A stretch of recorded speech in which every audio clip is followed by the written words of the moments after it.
Oh my gosh. Okay, does it smell in here? Oh my gosh, yes, it does.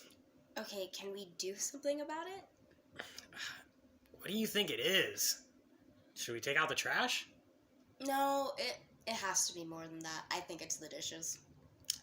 I think if we took out the trash, then our house wouldn't smell anymore.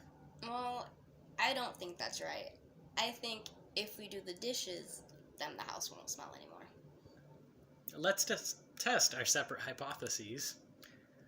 But let's take out the trash first, because it's a bit easier. Okay. Alright, let's see.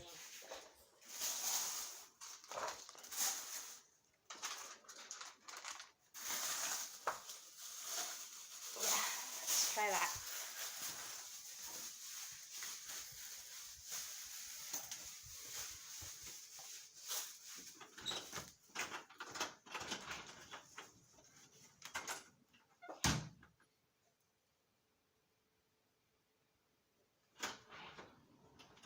Okay, let's observe our data. Does it still smell in here? Yeah, it's still in here. Okay, well, let's try doing the dishes and see if the smell goes away. Okay, let's test our second hypothesis. Oh, yeah, it's definitely the dishes. Mm-hmm.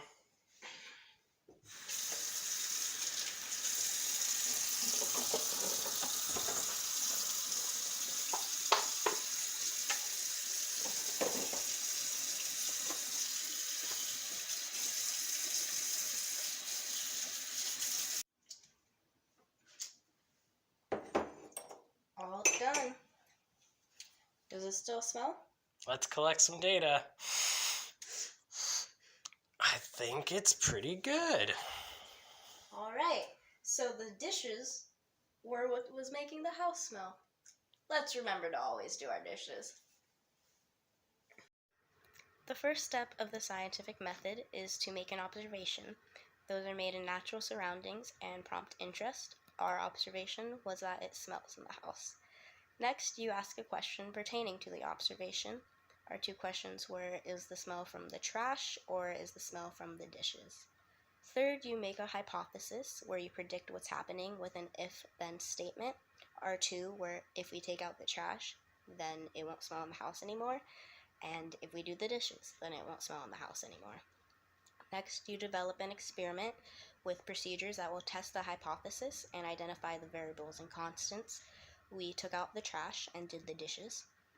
Then you collect data and results from the experiment. We smelt the air in the house to see if there was still a stench. Next, you interpret the results. You analyze the data and results to see whether or not the hypothesis was supported. Our first hypothesis was not supported, but the second one was supported by the smell disappearing after the dishes were done. Finally, you report the results, where you summarize the experiment and the results. Our results was that the smell in the house was from the dishes.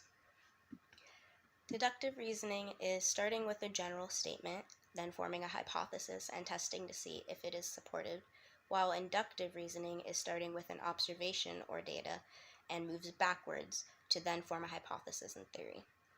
A hypothesis is an educated guess of what's happening that will be tested. An example would be from our video, if we do the dishes, then the smell would be gone.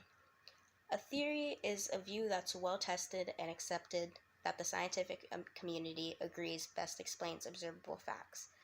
An example of this would be the heliocentric theory, which is that the sun is the center of the solar system and all of the planets orbit around it. And finally, a law is a proven theory that's usually about how nature will behave. An example of law would be Kepler's law of planetary motion, which explains how the planets orbit the sun.